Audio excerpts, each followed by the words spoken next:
Медведь пришел в поселок.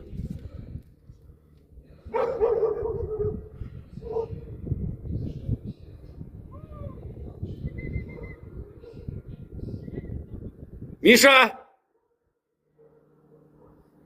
Прямо возле домов ходит.